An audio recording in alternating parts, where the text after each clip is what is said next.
بسم اللہ الرحمن الرحیم۔ سارا جہان جانتا ہے کہ ماں کے قدموں تلے جنت ہے اور باپ جنت کا دروازہ ہے۔ اسی طرح یہ بھی سچ ہے کہ بہو کی ہاتھ میں جنت اور جہنم کی چابی ہے۔ اب یہ بہو کی مرضی پر منحصر ہے کہ وہ کون سی چابی استعمال کرتی ہے۔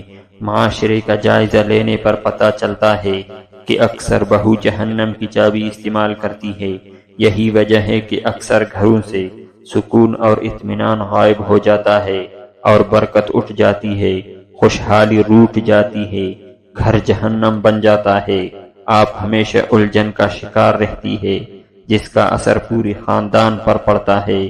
پڑوس اور محلے میں آپ کے چرچے ہونے لگتے ہیں، آپ کو دیکھ کر لوگ ناک سکڑنے لگتے ہیں۔ بیزاری کی عالم میں آپ سے ملاقات کے وقت مجبوراً مسکراتے ہیں، لیکن ان سب باتوں کا آپ کو علم نہیں ہوتا، کیونکہ آپ سمجھتی ہے کہ گھر کی باتیں گھر کا معاملہ ہے، گھر ہی تک محدود ہے۔ لیکن آپ کے نوکر آپ کے پڑوسیوں سے مفت کی چائے پینے کی خاطر آپ کے گھر کی باتیں نمک مرچ لگا کر ان تک پہنچاتے ہیں، اور پڑوسی آپ کے معاملے کو محلے والوں تک پہنچاتے ہیں۔ معمولی سی بات، معمولی سی تلخی، معمولی سی غلط فہمی آپ کی اور آپ کے خاندان کی عزت کی دھجیاں اڑا دیتی ہے، جس کا اثر آپ کے خاندان پر ہی نہیں پڑتا بلکہ آنے والی نسلوں کو بھی اس کا خمیازہ بھگتنا پڑتا ہے۔ ساتھ ہی بچوں کی ہونے والے رشتوں پر بھی اس کا بہت بڑا اثر پڑتا ہے۔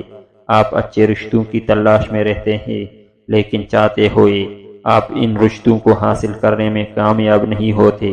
وجہ یہ ہوتی ہے کہ آپ کی ماضی کی گھریلو تلخیاں جس کا لطف پڑوسی اٹھا چکے ہوتے ہیں، اب وہی پڑوسی انکوائری کرنے والوں کی ہمدرد بن کر بتاتے ہیں کہ لڑکے کی والدہ گرم مزاج ہے، اپنی ساس سے تو اس کی کبھی نہیں بنتی تھی۔